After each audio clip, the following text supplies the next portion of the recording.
McDonald's. We all know it, right? The Golden Arches, the Big Mac, those fries. For pretty much our whole lives, it's just been the fast food place. But what if I told you we've been looking at it all wrong? Today, we're going to peel back the curtain, and I promise you'll never see those arches the same way again. So let me just ask you straight up, what business is McDonald's really in? You're probably thinking, burgers, fast food? And yeah, you're not wrong, but you're not exactly right either. That's just the tip of the iceberg. This isn't some wild conspiracy theory floating around on the internet. It's actually a pretty common saying in the business world, and it just nails it. The burgers, they're not the main course. They're just the engine that powers something way, way bigger. All right, so let's get into it. Let's unpack this whole real estate revelation.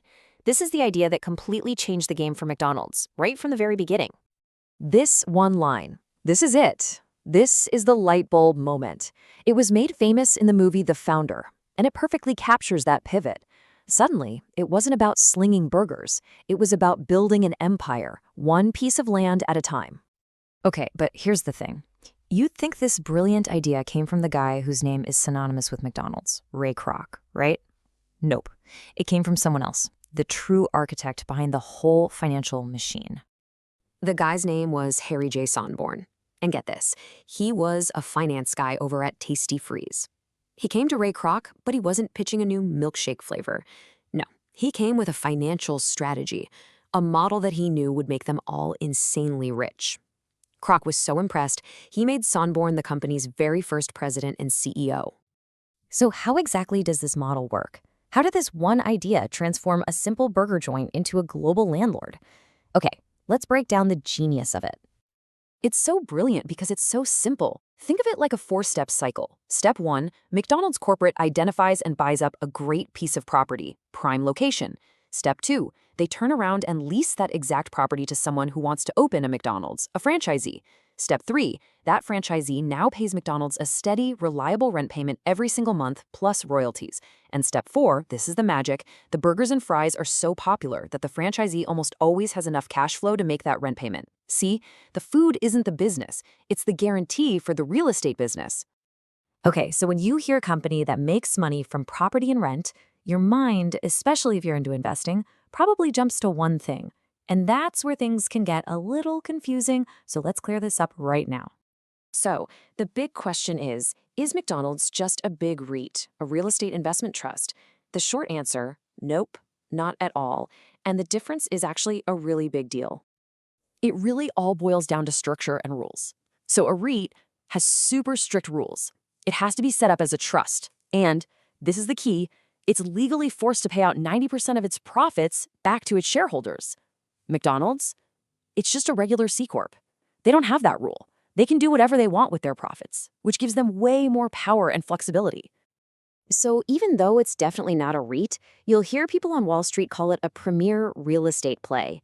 And all that really means is that the company's true rock-solid value comes from the enormous amount of property it owns, not necessarily from the number of milkshakes it sells.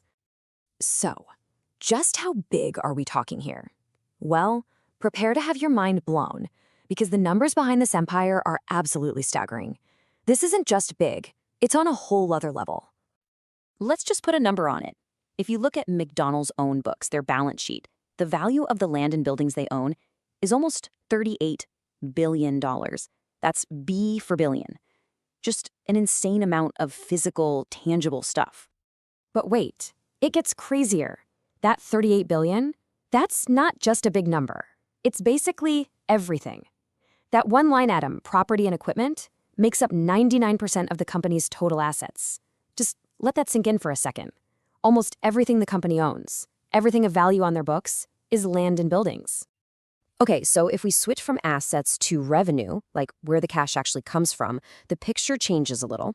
About a third, 35% of all their money comes directly from rent and royalties. So you can see how it works, right? The property is the asset, but the food is what generates the cash to make it all go round. So, what does all this add up to?